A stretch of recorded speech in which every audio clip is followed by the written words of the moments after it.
Hello, my name is Jasmine. I hope you're all doing well today. I want to tell you a story so special to me that even now, it makes my heart beat faster every time I think about it. It's not just any story, it's my love story. And trust me, it's real, straight from my heart. I hope you'll listen to it until the very end, because I promise, it's worth it. It all began when I was 20 years old. I met a tall, handsome boy named Jackson. He was 22 at the time, and let me tell you, the moment I saw him, I couldn't look away. He had this confident charm, a perfect beard that made him look rugged yet kind, and eyes so deep that they could pull you into another world. I thought to myself, this man looks like he stepped right out of a dream. Our first meeting was casual, nothing extraordinary. We met at a mutual friends gathering. I remember standing in a corner, feeling a little shy, when Jackson walked up to me with the warmest smile. "Hi, I'm Jackson," he said, his voice smooth and comforting. We started talking, and within minutes, it felt like I'd known him forever. That night, we didn't exchange numbers or anything, but fate had other plans. A week later, we bumped into each other at a coffee shop. He waved at me, and before I knew it, we were sitting at the same table, talking for hours. That was the start of something beautiful. We became friends. But not just any friends. We became the kind of friends who could talk about everything under the sun. He made me laugh so much that my cheeks would hurt. His sense of humor was unmatched, and he had this way of making even the most ordinary moments feel special. Then, something started to change. It wasn't just friendship anymore. I began noticing the little things about him. How his eyes crinkled when he smiled. How he always made sure I was comfortable. How he looked at me like I was the only person in the room. And then it hit me. I liked him. What I didn't know was that Jackson felt the same way. One evening, while we were walking in the park, he stopped, looked at me, and said, "Jasmine, I need to tell you something. I think I'm falling for you." My heart raced. I couldn't believe what I was hearing. "I feel the same way," I whispered. And in that moment, everything changed. We started dating, and those were the happiest days of my life. We did everything together, watching movies, binge watching TV shows, dancing like no one was watching, and laughing until our stomachs hurt. One of my favorite memories is from our first date. Jackson took me to a cozy little restaurant. After dinner, we walked by the beach, and he held my hand for the first time. The way he looked at me under the moonlight, it was like I was the most important person in his world. Jackson was perfect in every way. He wasn't just handsome. He was kind, thoughtful, and funny. He had a way of making me feel loved every single day. He would call me pretty girl and leave little notes for me like, "You're my sunshine," or "I'm so lucky to have you." One evening, while we were sitting in his car, he turned to me and said, "Jasmine, I want to marry you someday. I want us to have kids, a house filled with love, and a life where we grow old together." Those words stayed with me. I started imagining a future with him, waking up beside him, celebrating birthdays, traveling the world, and building a family. For his birthday, I wanted to do something unforgettable. Jackson loved surprises, so I decided to get a tattoo of his name on my hand. It wasn't an easy decision, but I wanted to show him how much he meant to me. When I revealed the tattoo to him, his reaction was priceless. His eyes filled with tears, and he held my hand gently.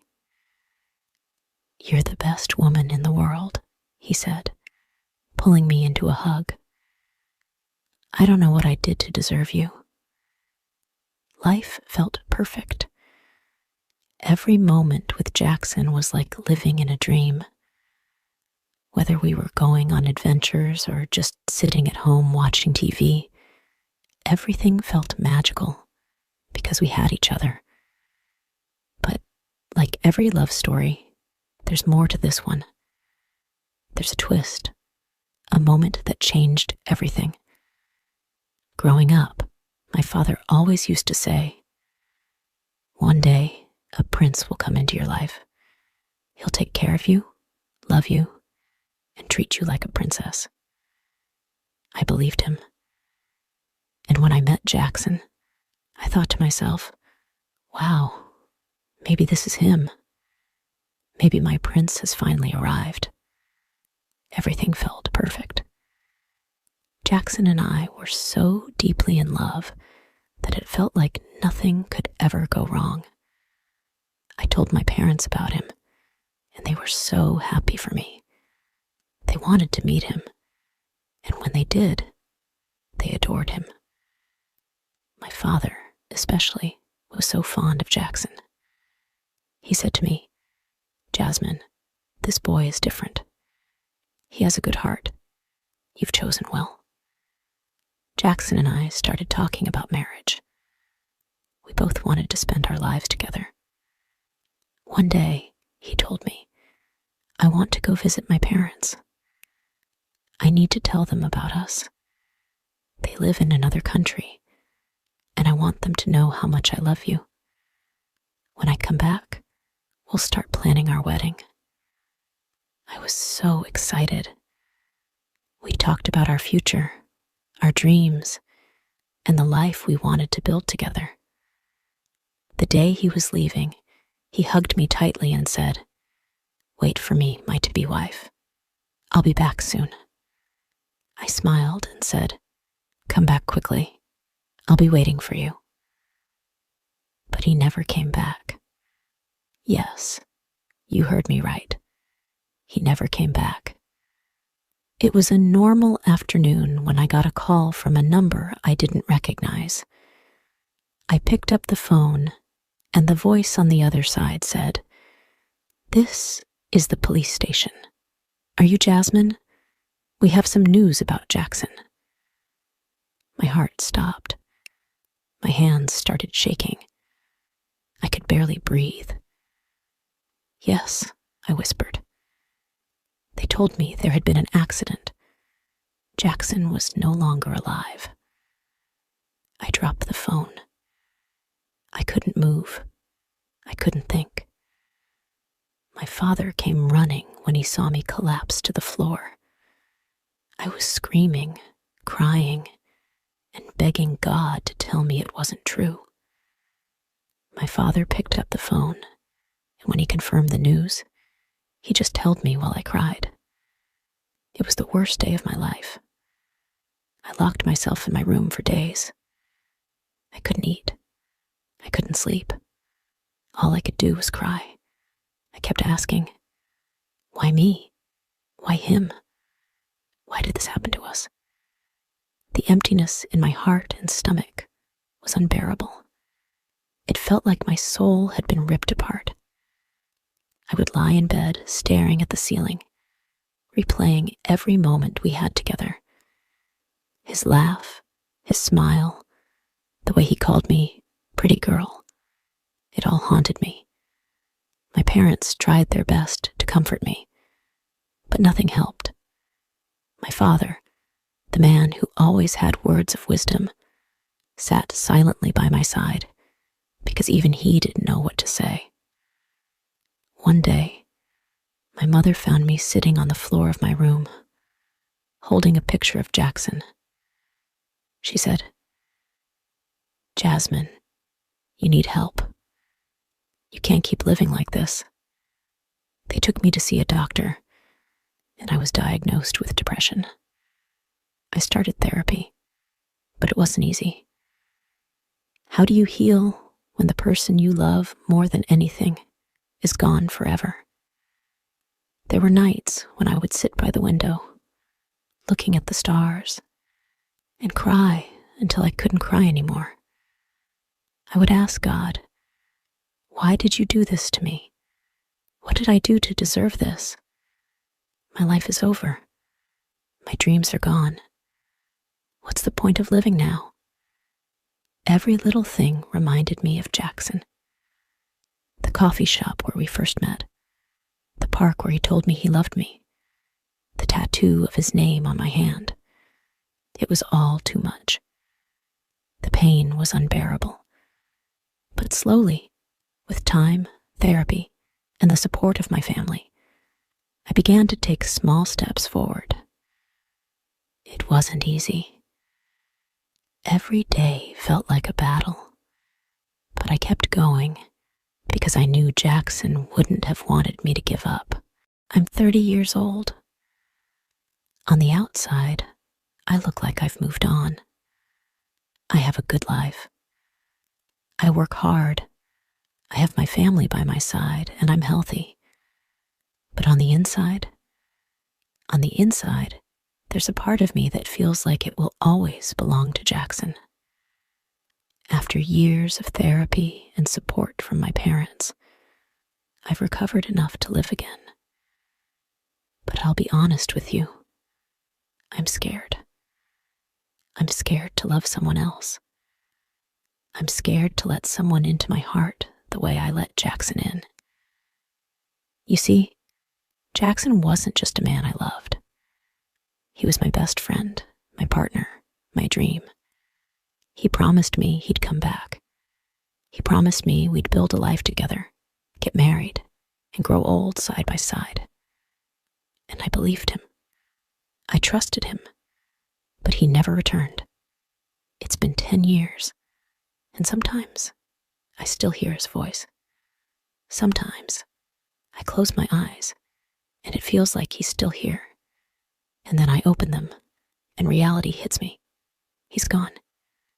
My parents, bless their hearts, tell me, "Jasmine, you should find someone else. You deserve to be happy. You deserve to be loved." But how do I explain to them that it's not that simple? How do I explain that the fear of losing someone again is stronger than my desire to fall in love? I've tried. I've tried to open my heart to the idea of dating again, but every time, something stops me. It's like there's a wall around my heart, and no matter how much I try to break it down, it won't budge. And then there's this thought that keeps haunting me. Jackson promised me he'd come back. He told me to wait for him, but he never returned. He lied to me. I know it's not his fault. I know he didn't choose to leave me, but a part of me still feels betrayed. Why do people make promises they can't keep? Why do they say things like, "I'll love you forever," when forever can be taken away in an instant? I've asked myself this question so many times. Should I try again? Should I give love another chance? But every time I think about it, I feel this deep emptiness in my heart, this fear that if I love again, I might lose again. So now, I'm asking you, what do you think? Should I let myself love again? Should I try to find happiness with someone else? Or should I keep holding on to Jackson, even if he's no longer here? Life has taught me some hard lessons. It's taught me that love is beautiful, but it's also fragile. It's taught me that promises are powerful, but they can be broken. And it's taught me that sometimes, no matter how much we plan or dream, life has its own way of unfolding. But here's what I've learned most of all. Even though Jackson is gone, his love shaped me into the person I am today. It taught me to cherish every moment, to value the people I love, and to never take anything for granted. I'm sharing this with you because I want to hear from you. What would you do if you were in my place? Would you try to move on? Or would you hold on to the memory of the one you lost? Please tell me in the comments. I really want to know what you think. Maybe your words will help me take the next step in my life. Thank you for listening to my story. It wasn't easy to share, but I hope it touched your heart. And if you've ever lost someone you loved, I hope this story reminds you that you're not alone. Love is the most beautiful gift we can give and receive, but it's not without its pain. Losing someone doesn't mean losing the love they gave you. That love stays with you, shapes you, and becomes a part of who you are. But life goes on, and sometimes the bravest thing we can do is open our hearts again.